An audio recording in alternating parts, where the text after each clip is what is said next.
Friends, ఇప్పుడే అందిన వార్త. ఉద్యోగులకు గుడ్ న్యూస్. టీడీపీ 24% జీతాల పెంపు. ఈ విషయాలన్నీ తెలుసుకునే ముందు వీడియోను పూర్తిగా చూడండి. అప్పుడే మీకు పూర్తిగా అర్థమవుతుంది. అదేవిధంగా చాలామంది సబ్స్క్రైబ్ చేసుకోకుండా వీడియోను చూస్తున్నారు. దయచేసి సబ్స్క్రైబ్ చేసుకోండి. సబ్స్క్రైబ్ చేసుకోవడం వల్ల నేను చేసే ప్రతి వీడియో అప్డేట్ మీకు ముందుగానే నోటిఫికేషన్ రూపంలో వస్తుంది. అదేవిధంగా లైక్ చేయడం మర్చిపోతున్నారు. దయచేసి లైక్ చేయండి. లైక్ చేయడం వల్ల ఇటువంటి ఇంపార్టెంట్ ఇన్ఫర్మేషన్ చాలామందికి రీచ్ చేసిన వాళ్ళు అవుతాం. ఇక లేట్ చేయకుండా వీడియోలోకి వెళ్ళిపోదాం.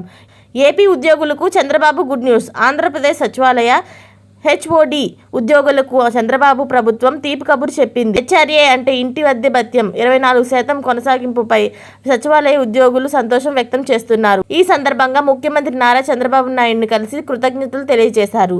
అంతేకాదు నూతన ప్రభుత్వంలో 12వ పీఆర్సీ కమిషనర్ నియమించాలని కోరారు.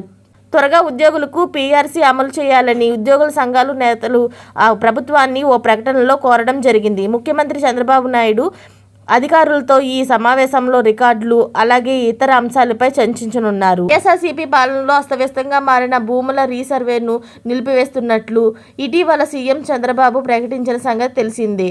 ఇక చంద్రబాబు నాయుడు తీసుకున్న ఈ నిర్ణయంపై ఏపీ ఉద్యోగులు హర్షం వ్యక్తం చేస్తున్నారు. ఇలాంటి లేటెస్ట్ అప్డేట్స్ అన్ని మీరు ముందుగానే పొందాలి అనుకుంటే ఛానల్ని సబ్స్క్రైబ్ చేసుకోండి. అలాగే పక్కనే ఉన్న గంట సింబల్ని క్లిక్ చేయడం మర్చిపోకండి. Thanks for watching friends.